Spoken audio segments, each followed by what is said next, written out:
I'm strong in faith, giving glory to God. You were chosen, so bring it to pass. Your word is power, and I'm confident.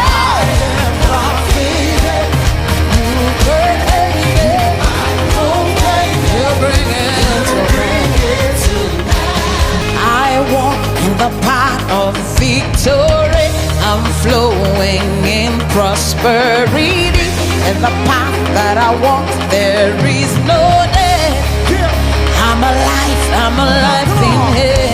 I walk in the path of victory. I'm flowing in prosperity. In the path that I walk, there is no death. I'm alive.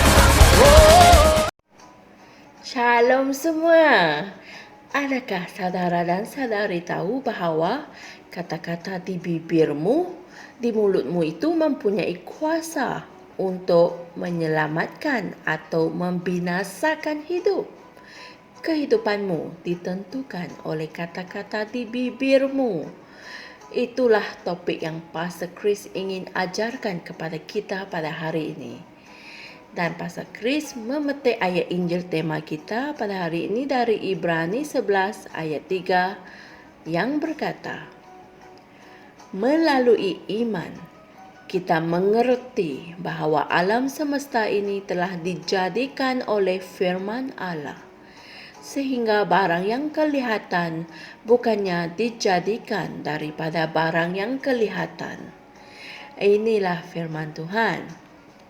Ada 3 perkataan penting yang perlu diperhatikan dalam ayat Injil tema kami. Perkataan itu adalah alam semesta, dijadikan, dan firman. Perkataan dijadikan itu diterjemahkan dari perkataan Yunani, katartizo, dan ia membawa makna memulihkan atau memperbaiki. Haleluya. Perkataan alam semesta diterjemahkan dari perkataan Yunani, aion, yang bermaksud perjalanan hidup, iaitu struktur dan sistem pentadbiran atau musim dan masa kehidupan seseorang di bumi. Haleluya. Perkataan firman pula diterjemahkan dari perkataan Yunani rema, dan ia berarti kata-kata yang diucapkan dan kata-kata aktif untuk orang tertentu, untuk tujuan yang tertentu, pada waktu yang tertentu. Haleluya. Dari ayat Injil yang disebutkan di atas, kita dapat memerhatikan bahawa aeons telah dijadikan, diperbaiki, dipulihkan oleh firman, iaitu rema Tuhan. Haleluya. Ungkapan rema Tuhan yang kamu temui dalam Perjanjian Baru tidak pernah merujuk kepada Tuhan berbicara seorang diri, tetapi ia merujuk kepada Tuhan yang meletakkan firman-Nya di dalam hati manusia agar manusia dapat membicarakannya, mengucapkannya. Haleluya. Jadi, ayat Injil tema kami tidak bermaksud bahawa Tuhan menjadikan aeons. Ia berarti bahawa manusia menjadikan alam semesta, perjalanan kehidupan mereka dengan menggunakan firman Tuhan. Mereka mengucapkan rema. Puji Tuhan. Dengan rema, kamu memberikan bentuk, struktur dan keindahan kepada dunia kamu, kepada kehidupan kamu. Kamu yang menentukan keadaannya. Bagaimana dunia dan kehidupanmu patut menjadi dengan firman di bibirmu. Puji Tuhan. Bagaimana kehidupanmu hari ini?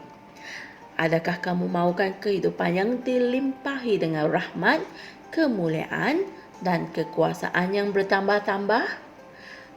Kuncinya adalah mulutmu. Puji Tuhan. Tidak kira apa yang ada dalam eon kamu sekarang, kamu boleh memperbaiki apa yang perlu diperbaiki. Kamu boleh memulihkan apa yang memerlukan pemulihan. Kamu boleh memperbaiki apa sahaja yang telah hancur.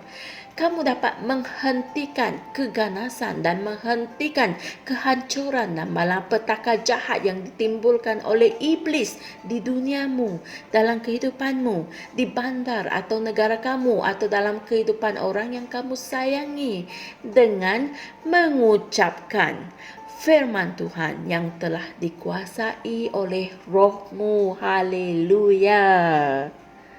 Gunakanlah firman. Gunakan firman di bibirmu dan gunakanlah ia untuk meletakkan musuh di tempatnya.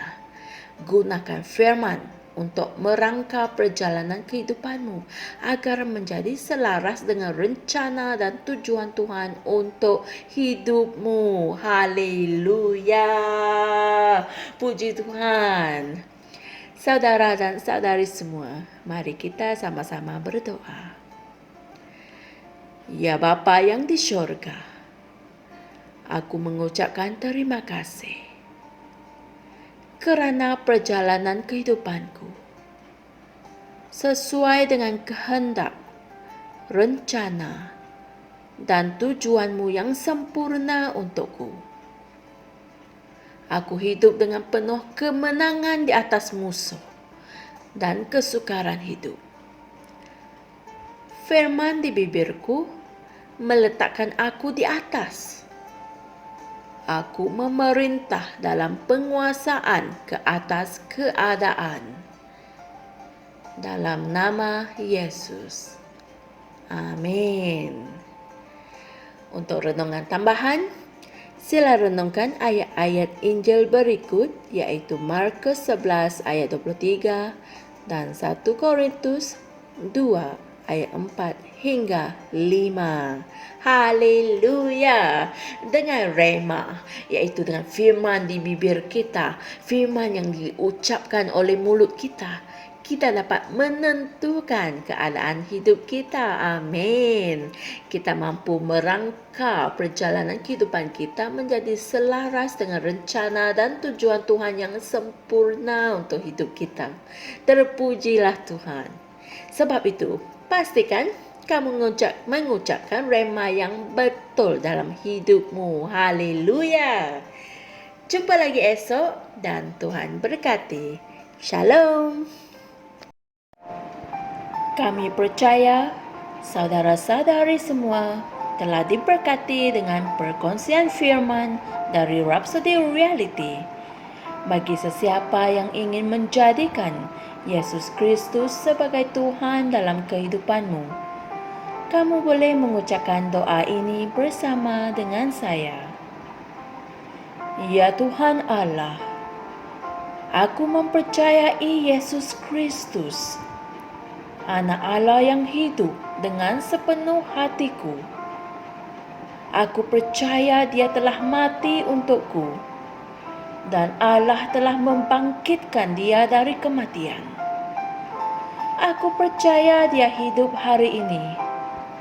Aku mengaku dengan mulutku bahawa Yesus Kristus adalah Tuhan dalam hidupku mulai dari hari ini.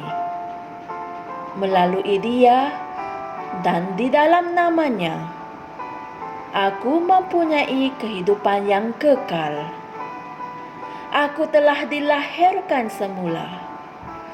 Terima kasih Allah kerana menyelamatkan jiwaku. Aku sekarang adalah anak Allah. Haleluya. Tahniah, sekarang kamu telah menjadi anak Allah. Untuk apa-apa sebarang pertanyaan atau untuk mendapatkan lebih banyak maklumat mengenai bagaimana untuk bertumbuh sebagai seorang Kristian, anda semua boleh hantar mesej di akaun Facebook kami atau email kami di tni.msia@gmail.com. Sekali lagi, tni.msia@gmail.com. Tuhan berkati Anda semua.